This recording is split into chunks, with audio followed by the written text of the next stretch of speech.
Bueno, buenas tardes amigos de Centripio, como siempre aquí desde nuestra comunidad Centripio los saluda Andrés Bedoya. En el día de hoy les vengo a hacer la charla del curso que veníamos practicando la vez pasada. En esta ocasión vamos a ver el tema de los Product Backlog en las metodologías Scrum. Eh, para que recuerden un poquito lo que vimos la vez pasada, era cómo en el agilismo, específicamente en el framework de Scrum, hay unas diferentes ceremonias que debemos hacer a fin de cumplir con este framework, ¿cierto? Hoy como tal nos vamos a enfocar en la metodología del Product Backlog, ¿sí?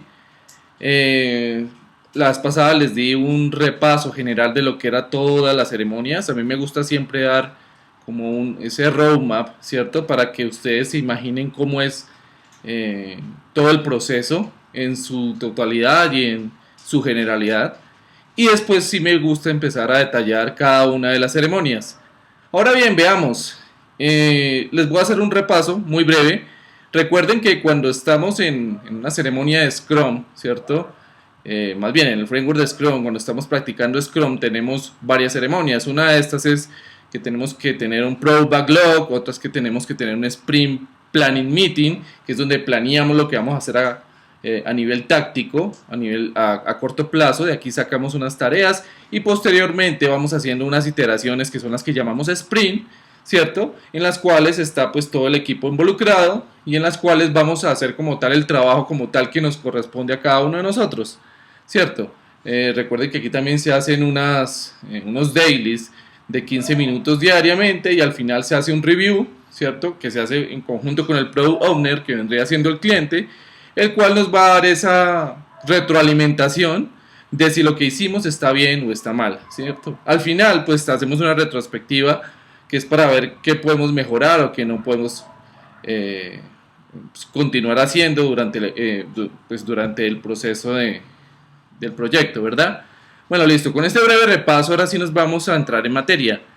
Recuerden que vamos a enfocarnos como tal en el Product Backlog, pero antes de enfocarnos en el Product Backlog tenemos que saber qué son las historias de usuario. Todo se basa en este término que les estoy colocando ahorita, son historias de usuario, ¿sí?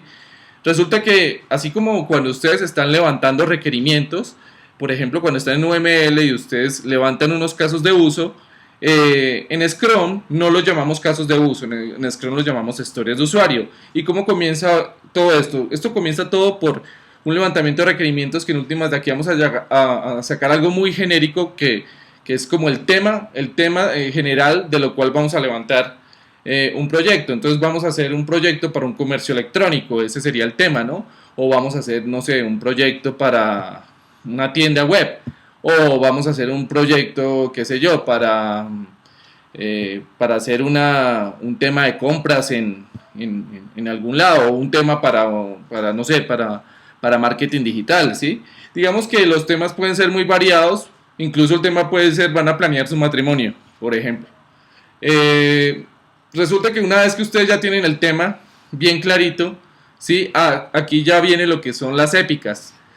Ustedes con el tema lo que hacen es empezar a desagregarlo.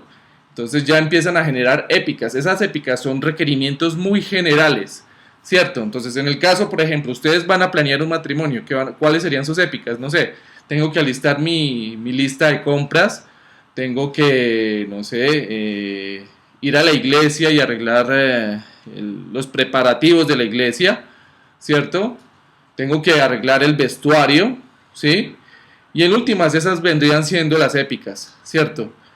Ya cuando yo tengo toda esta generalidad, todas estas épicas, ahora sí me voy a hacer lo que son las historias de usuario, ¿sí?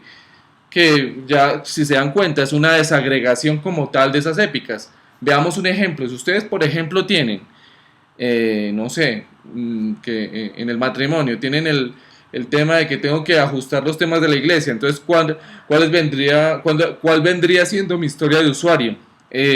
Digamos que aquí en el agilismo y en Scrum específicamente, cuando hablo de historias de usuario tengo que mantener cierto formato. Entonces yo digo, yo, por ejemplo, como novio, tengo que ir a la iglesia, ¿sí? A hablar con el cura para ajustar los preparativos de mi matrimonio, ¿sí? Esa vendría siendo una historia de usuario, ¿sí? Hablemos, por ejemplo, de otro ejemplo, un ejemplo de pronto más técnico. Si ustedes están haciendo una tienda de comercio electrónico, ese vendría siendo mi tema. ¿Cuáles serían las épicas? Por ejemplo, que yo pueda tener pagos, ¿sí? Entonces, digamos que una historia de usuario podría llegar a ser: yo como usuario necesito tener un medio para pagar los productos que compre a través de la tienda, ¿verdad? Esa vendría siendo mi historia de usuario. Entonces, no se les olvide como tal ese formato que nosotros debemos mantener en las historias de usuario. Siempre empieza con esa frase: yo como tal rol necesito algo para tal fin, ¿verdad? Ya una vez que ustedes tienen las historias de usuario, lo que hacen es separarla en tareas, que en últimas es lo mismo que hacen ustedes en cualquier proyecto, ¿cierto? Ya, por ejemplo, si necesitan hacer el tema de pagos en una tienda en una tienda de comercio electrónico, pues ¿cuáles vendrían siendo mi tarea? Pues voy a integrarme con PayPal, voy a integrarme con tarjeta débito, con tarjeta crédito, voy a pagar con bitcoins, en fin, ustedes pueden ahí ya desagregar las tareas tal y como, o sea, como ustedes como equipo las consideren necesario. Aquí hay algo importante, y es que cuando ustedes desagregan estas tareas, ustedes les dan un estimativo, ¿cierto? Que vamos a ver más adelante, y ese estimativo no se estima como tal en horas, sino se estima como en algo que nosotros llamamos los story points, que es un esfuerzo como tal, ¿sí?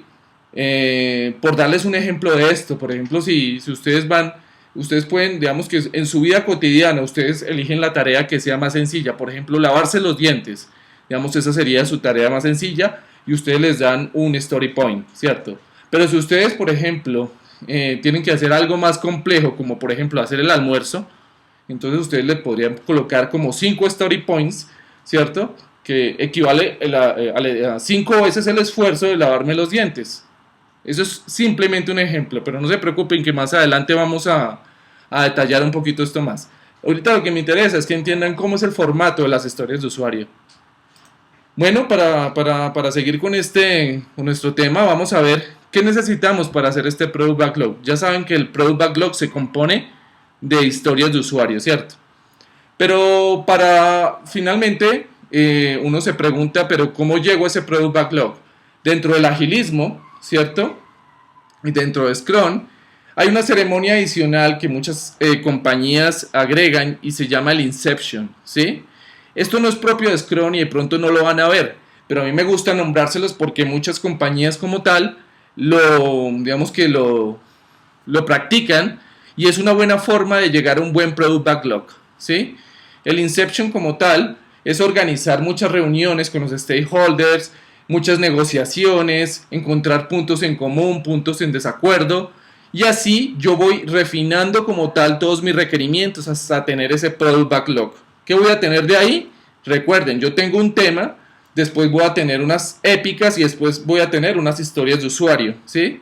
Estas historias de usuario tienen que ser muy bien logradas. Digamos que una de las cosas que uno debería tener en las historias de usuario es que yo puedo llegar a tener varios criterios. Por ejemplo, en las historias de usuario puedo tener algo que es que esa historia de usuario como tal debe o debe estar, ¿sí? Es decir, no hay punto de negociación a que esa historia no vaya. Hay otro criterio en el cual yo puedo llegar a decir, no, esta historia de usuario podría ir o no podría ir dentro de mi lista de requerimientos, ¿cierto? Entonces ese es el could have, ¿sí? Hay otra forma, y es que esta historia de usuario, por ejemplo, sería interesante que fuera, pero no es obligatorio que vaya, pero es algo como que podría ser, algo que podría ser interesante que fuera, pero igual la prioridad que le vamos a dar, pues no es la misma, ¿sí? Entonces, digamos, para que tengan en cuenta, las historias de usuario también se priorizan, ¿cierto? En base a esto que les estoy comentando, ¿sí? Y además de eso, las historias de usuario también se les debe, digamos que, colocar algo que es lo que nosotros llamamos en Scrum el invest, ¿cierto? Que una historia debe ser independiente, ¿cierto? Debe ser negociable, debe tener valor para el negocio, ¿sí? Se debe poder probar, ¿sí? Y como tal, esos criterios hacen que mi historia como tal esté bien formada. Es algo parecido a lo que ustedes hacen, por ejemplo, cuando tienen los requerimientos. No sé si se acuerdan que cuando uno levanta requerimientos también habla del tema de SMART, ¿no? Que los requerimientos sean específicos, que sean medibles. Es algo muy parecido, solo que es más aplicado como al agilismo, ¿sí? Entonces, en últimas, estas historias de usuario van a encajar dentro de esto que les digo que se llama Invest. Eso simplemente es un mnemónico, ¿verdad? Entonces, bueno, para terminar, no quiero extenderme mucho porque no los quiero aburrir.